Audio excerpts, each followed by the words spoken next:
Tu as les 10 000 euros, mais tu veux pas les mettre dans le projet. 10 000 euros, c'est ce que te demande la banque, c'est ça? D'accord. Et elle te prête combien, elle, de son côté? 100 000.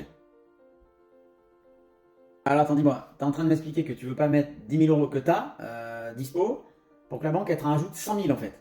D'accord, donc tu préfères garder tes 10 000 euros qui dorment sur ton compte comme ça, bon, qui accessoirement perdent de la valeur avec l'inflation parce que, ouais, livret A, super, ok. Donc tu as tes 10 000 euros qui travaillent comme ils peuvent sur ton livret A, alors que tu pourrais faire travailler ces 10 000 plus 100 000, 110 000 euros que la banque te donne derrière pour faire de l'immobilier, quoi. Et ouais, parce qu'en fait, ce qui est important dans l'immobilier, c'est que les pourcentages sont pas forcément énormes. 6, 7, 8, 9, 10, des fois même 15%, certes. Mais ouais, ce qui est intéressant avec l'immobilier, c'est qu'en fait, les montants, ils sont importants. Parce que même si tu gagnais 10% sur tes 10 000 euros là, ok, tu vas aller où 1000 euros par an, ok. Tu gagnes 10% sur les 100 plus 10, sur 110 000 euros. Là, on est à 11 000 euros. Là, on commence à parler de quelque chose en fait. Et accessoirement, il y a un calcul qui est intéressant à faire, c'est le rendement de ces 10 000 euros. Si je mets ces 10 000 euros et que la banque me donne 100 000, donc ça fait 110 000 euros, que je mets en immobilier, mettons, allez, à 8%, hein, ça fait 8 800 euros par an, ok.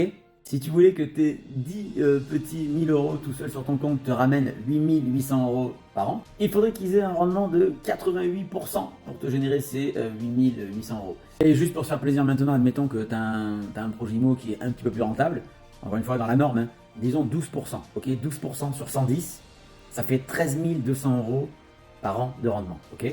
Pour que tes 10 000 euros, hein, encore une fois, si tu les investis pas en IMO, pour que tes 10 000 euros te fassent ces 13 200 euros, ça ferait un rendement de 132%.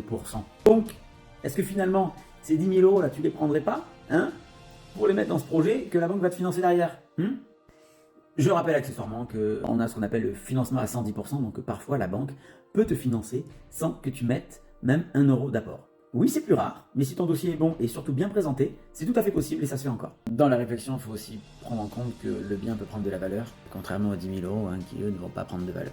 Et si le bien à 110 000 euros venait à prendre ne serait-ce que 10% de valeur, rien qu'en valeur en fait, on a gagné plus que l'apport au départ.